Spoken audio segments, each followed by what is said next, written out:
श्री भक्तमाल जी में जयदेव महाप्रभु के जब चरित्र का वर्णन श्री नाभा जी करते हैं तो वहां वर्णन करते हुए जो छप्पे गाया है, उस छप्पे में श्री नाभा जी स्पष्ट रूप से इस बात को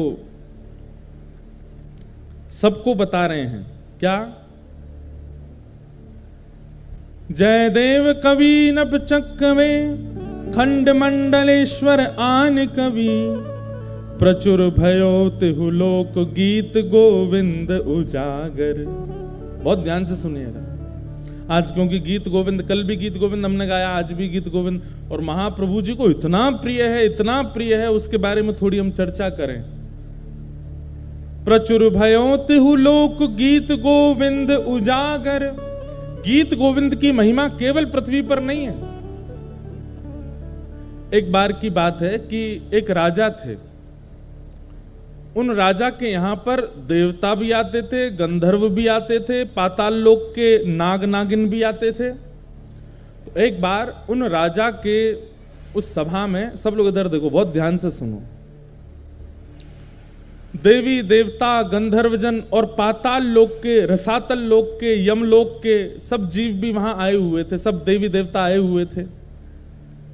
तो राजा ने सबकी अगवानी में सबको विराजमान करके किन्हीं गायकों को बुलाया और उन गायकों ने आकर के गीत गोविंद गाया, जयदेव महाप्रभु के द्वारा रचित। तो गीत गोविंद सुनकर के राजा ने उन सबसे कहा कि आपको ये संगीत कैसा लगा?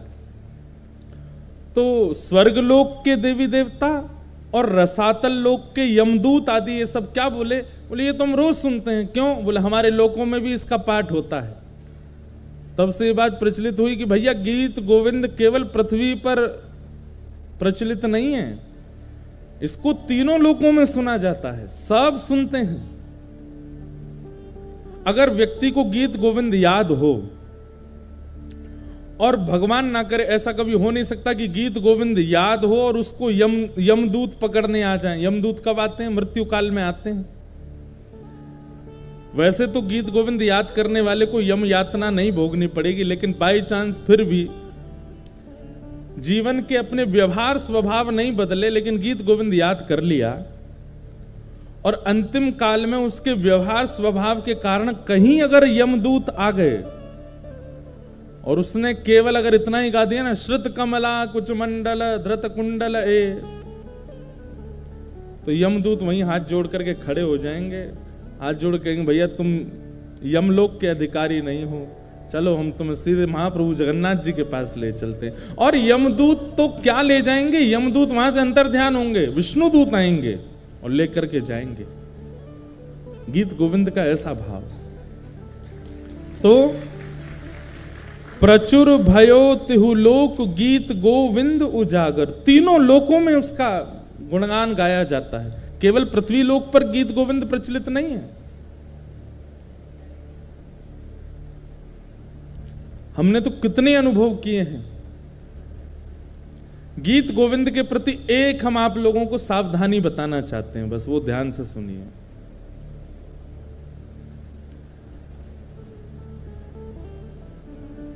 वैसे तो ये सावधानी रखने वाली बात भी है, लेकिन कई लोग टेस्ट लेने के लिए इसको कर भी सकते हैं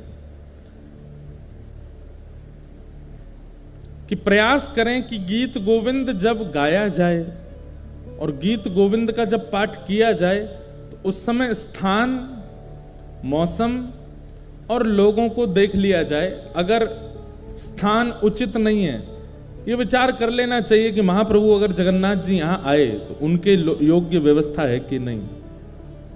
मौसम, कड़कती धूप पड़ रही है, भयंकर गर्मी, पसीना निकल रहे हैं महाराज, उस समय गीत गोविंद मत गाइए। और सामने बैठे हुए लोग अगर वो अधिकारी नहीं हैं, वो दूषित खाते हैं, दूषित पीते हैं, या किसी ऐसी सभा में है जहां विवाह का फंक्शन हो रहा है, किसी के ब्याह का क्रम चल रहा है, किसी का कुछ ऐसा चल रहा है जहां लोग खा भी रहे हैं, डोल रहे हैं, ऐसी जगह गीत गोविंद नहीं गाना।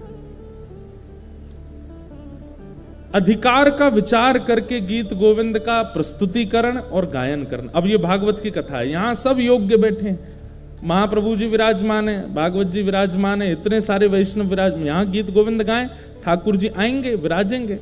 क्योंकि अष्टपदी अभ्यास करे तही बुद्धि बढ़ावे, और श्री राधा रमण प्रसन्न सुनन निश्चित तह आवे। श्री नाभाजी कह रहे हैं जगन्नाथ महाप्रभु तो राधा रमण जी जगन्नाथ जी में कोई अंतर नहीं है, लेकिन यहां पर जो शब्द कहा गया है वो सुनिए, श्री राधा रमण प्रसन्न सुनन निश्चित तह आवे। निश्चित शब्द लगा करके श्री नाभाजी ने इस बात को प्रमाणित कर दिया कि गीत गोविंद अष्टपदी का एक अक्षर भी जब प्रारंभ होता है ठाकुर जी उसी समय आ जाते, आकर के बैठ जाते और पूरा सुनते। तो इसमें विचार ये रखना चाहिए कि अष्टपदी कहीं भी ना गाई जाए, कभी भी इसका वाचन ना किया जाए। कई बार ऐसा होता है कि हम लोग सफर कर रहे हैं, गाड़ी में बैठे हैं, और गाड़ी में बैठे बैठे आपको, कई लोगों को आदत होती है कीर्तन सुनने की, भजन सुनने की। अब उस समय अगर आपने ट्रैप रिकॉर्ड में गीत गोविंद चला दिया और गाड़ी पूरी पैक बैठी है, ठाकुर जी कहां बैठेंगे बेचारे आके? ठाकुर जी कहेंगे भैया ऊपर इसके कैरियल भी नहीं है, कहां लटक जाएं हम। अच्छा, ये निश्चित है कि ठाकुर जी आएंगे, तो ठाकुर जी को श्रम होता है, बेचारे लटकते हुए सुनते हैं, लेकिन सुनते जरूर हैं।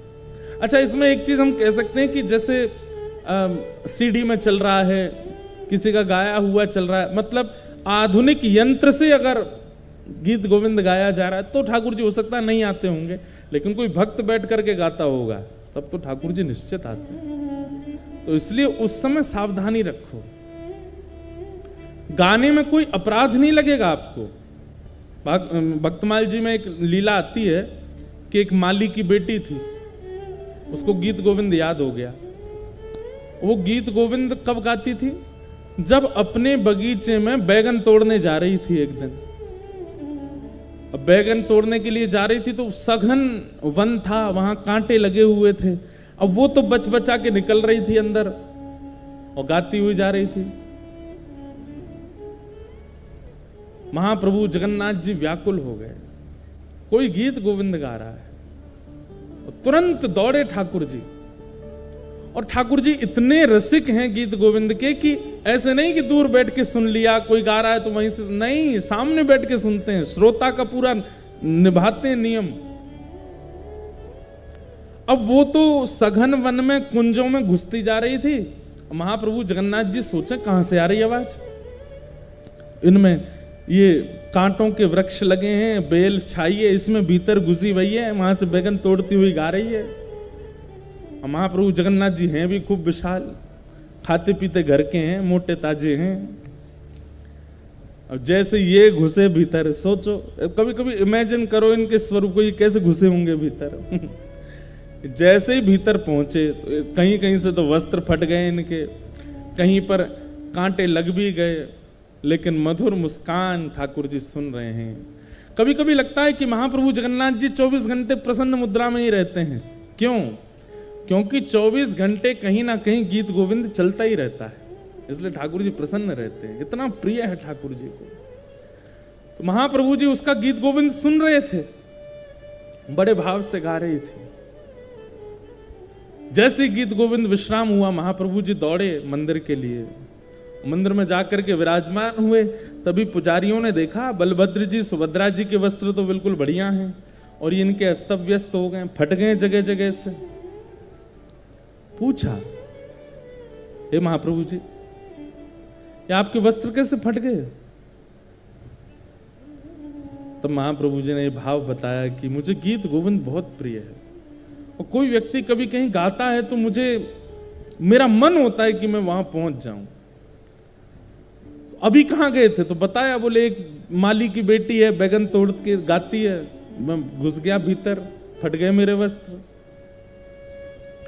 उसी दिन वहां के गजपति राजा ने ये नियम बना दिया, पूरे जगन्नाथपुरी को इकट्ठा करके सबसे हाथ जोड़ के निवेदन किया कि जिनको भी अष्टपदी गीत गोविंद याद है, आपसे प्रार्थना है आसन लगा करके उस पर स्वयं बैठिए और एक सन्मुख आसन पधरा करके तब गीत गोविंद गाइए, क्योंकि महाप्रभु जी आते हैं। आप चलते फिरते उठते बैठते कहीं कुछ करते हुए गाएंगे तो उसमें कोई दिक्कत नहीं है, लेकिन महाप्रभु जी को श्रम ना हो। और श्रम दो प्रकार के होते हैं। एक श्रम तो ये होता है कि ठाकुर जी के अनुकूल व्यवस्था नहीं है और ठाकुर जी को गीत गोविंद सुनने का चाव है, वो आएंगे, उनको कष्ट होगा। और दूसरा भाव ये है, मान लीजिए श्री मंदिर में कोई विशेष पूजा चल रही है ठाकुर जी की और उसी समय आप गीत गोविंद गाने लग गए। ठाकुर जी का आने का बहुत मन है और उस समय सामने विशेष पूजा चल रही है, जा नहीं सकते, तो ठाकुर जी बहु प्रयास करके एक और रूप धारण करके आते हैं। और ठाकुर जी इतना श्रम करके आते हैं और उसके बाद भी आप अनुकूल जगह नहीं देखते, तो उनको पीड़ा तो होती है। पीड़ा तो खैर क्या, वो श्रमित तो होते हैं, और वैष्णव का स्वरूप है वो ठाकुर जी को श्रमित नहीं कराता। इसलिए गीत गोविंद का कभी भी पाठ कीजिए तो इस बात का ध्यान रखिए कि अनुकूल व्यवस्था है कि नहीं। चलते फिरते उठते बैठते अगर गाड़ी चल रही है तो रोक लीजिए, बगल वाले को उतार दीजिए और विचार कीजिए महाप्रभु जी बैठे, अब गाते हैं। बहुत ही चाव आ रहा है, गाने का बहुत मन हो रहा है, ऐसी स्थिति में आप गा सकते हैं। जहां अनुकूल ऐसा लगता हो कि ठाकुर जी विराजेंगे तो उनको संकट कष्ट नहीं होगा, ऐसी जगह गीत गोविंद गाइए। जहां योग्यताएं दिखती हो वहां गीत गोविंद का पाठ करो, क्योंकि श्री नाभाजी कहते हैं, राधा रमण प्रसन्न सुनन निश्चित तहां आवे।